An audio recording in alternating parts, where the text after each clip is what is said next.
देखी मनुष्य जबा आजकल करके आपन समय बिता देला, भगवान के भजन ना होला, जवना के चलते अंत में जबा इस शरीर के बड़ा कष्ट होला।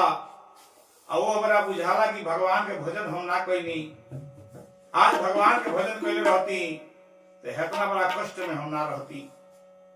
संसार में चाहे धन कितनो कमाए, लेकिन धरती छोड़ के जाए के बा। सबसे अगर बहुमूल्य चीज कोई बा तो भजन बा। यही पर एगो भाव लागल।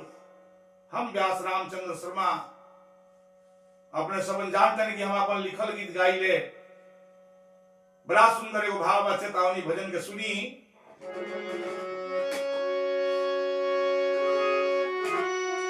घर में रहबा चाहे हो,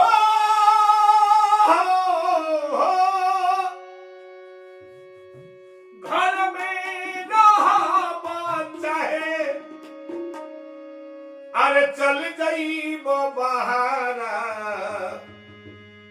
बीतल जाता रोज एक दिन, बुझात नहीं खेता बीतल जाता रोज एक दिन।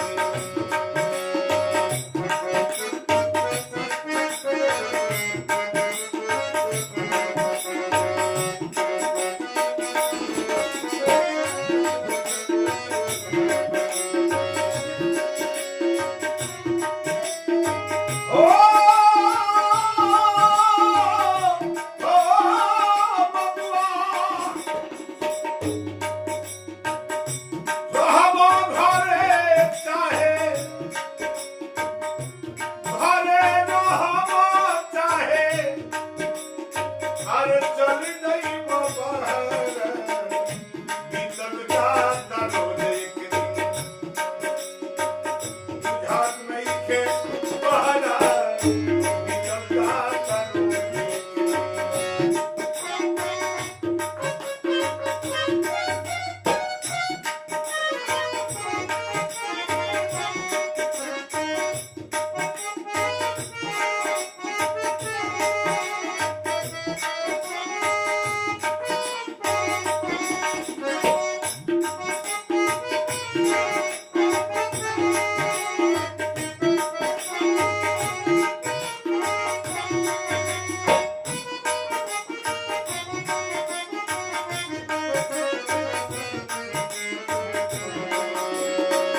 इंसान के, लेकिन ये पता नहीं कि हमारे एक दिन बीत गए, खुशी में आदमी रहेला, ई बुझाला कहिया जैया इस शरीर से प्राण जमराज लेके चल जाले, वो दिन बुझाला कि भजन तो ना कोई नहीं, अब का जाने कौना जोनी में हमार डिवाइड हुई, अब हम का बने कोनो पता नहीं थे, ये माया जाल में पड़ के अपन जिंदगी के हम जियान कर लनी। कभी का कहते रहे कैसे भावा, एक बार थोड़ा सा विचार करे के काम बा। पत्नी बेटा भाई पर भरोसा रहे भाई, देखो आज सामने तोहके देता बेगारी, पत्नी भाई बेटा पर भरोसा रहे भारी,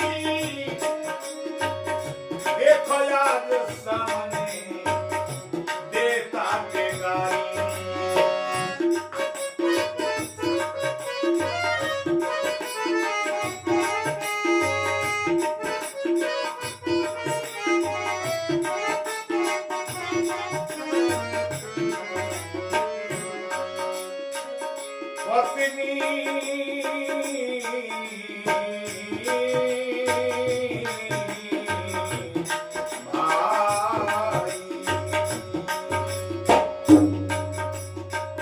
पत्नी भाई बेटा पर भरोसा रहे भारी, देखो आज सामने तुहरा देता बेगारी।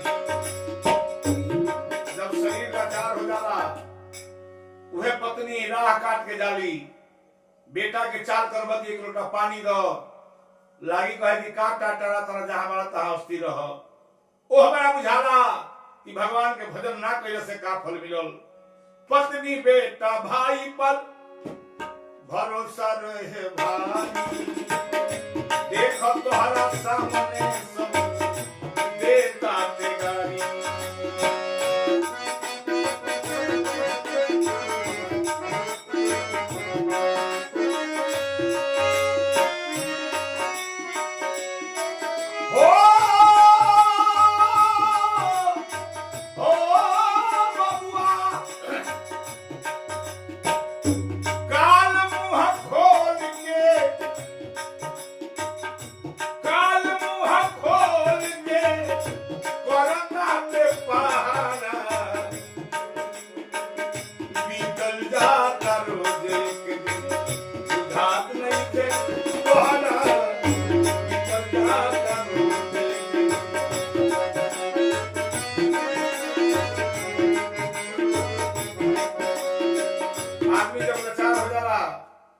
काल मुंह खोलले बा, आई पहरा करता कि कब तुम्हार समय पुओ की लेके चल जाओ। आंख से आंसू झरझर झरझर गिरता, सारा जीवन के नीमन बेजाय याद पड़ता कि रे भगवान के भजन ही बड़ा बढ़िया रहे। एक परिवार के माया जाल में फंस के भगवान के भजन ना भइल, जेकरा खातिर 1 लाख कुकर्म कैनी, धन कमैनी, आज वह बेटा एक लोटा पानी नहीं के दे। कवि का कहते रे, आंख में आंसू भरल बा, आ कहत रे जवना बेरा देहिया ना रहल कोनो काम के, रोवता रो कहेलो भजन ना भइल राम के।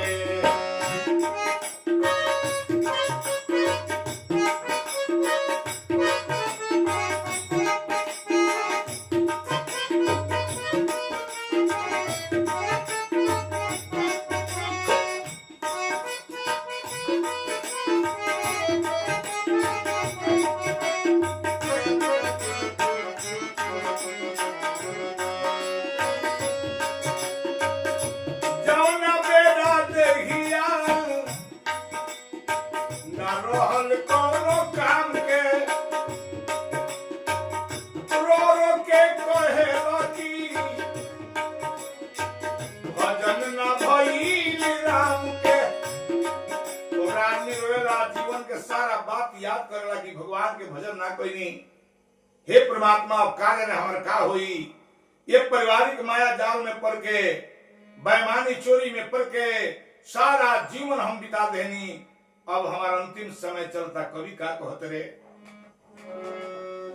जौना बेरा देखिया न रहल कौन काम के,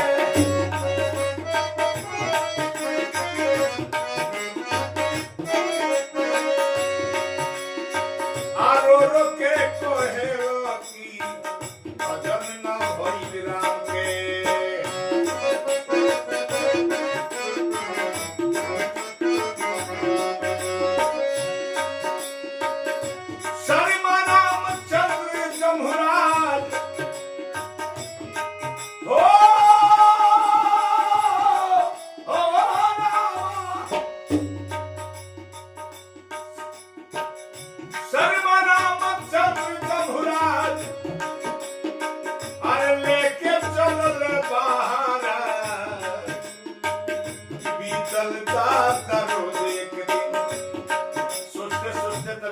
पकड़ रहे ऐ शरीर से बाहर कर दे, चलो अब जौन कइले बड़ा तौन तई भोग। अब 84 लाख जोनी में भ्रमण करो, तुहार केहू परिवार तोरा संगे न जाई, तुहार महल अटारी गाड़ी घोड़ा ई कौनो तारा संगे न जाई। अब जौन कइले बड़ा तौन ये से तुहार संगतिया बा। कवि का कहते रे, तो सरमनाम चंद्र जमुराज लेके चल दिहल बहारा, बीतल जाता रोज एक दिन बुझात नहीं खे तोहरा।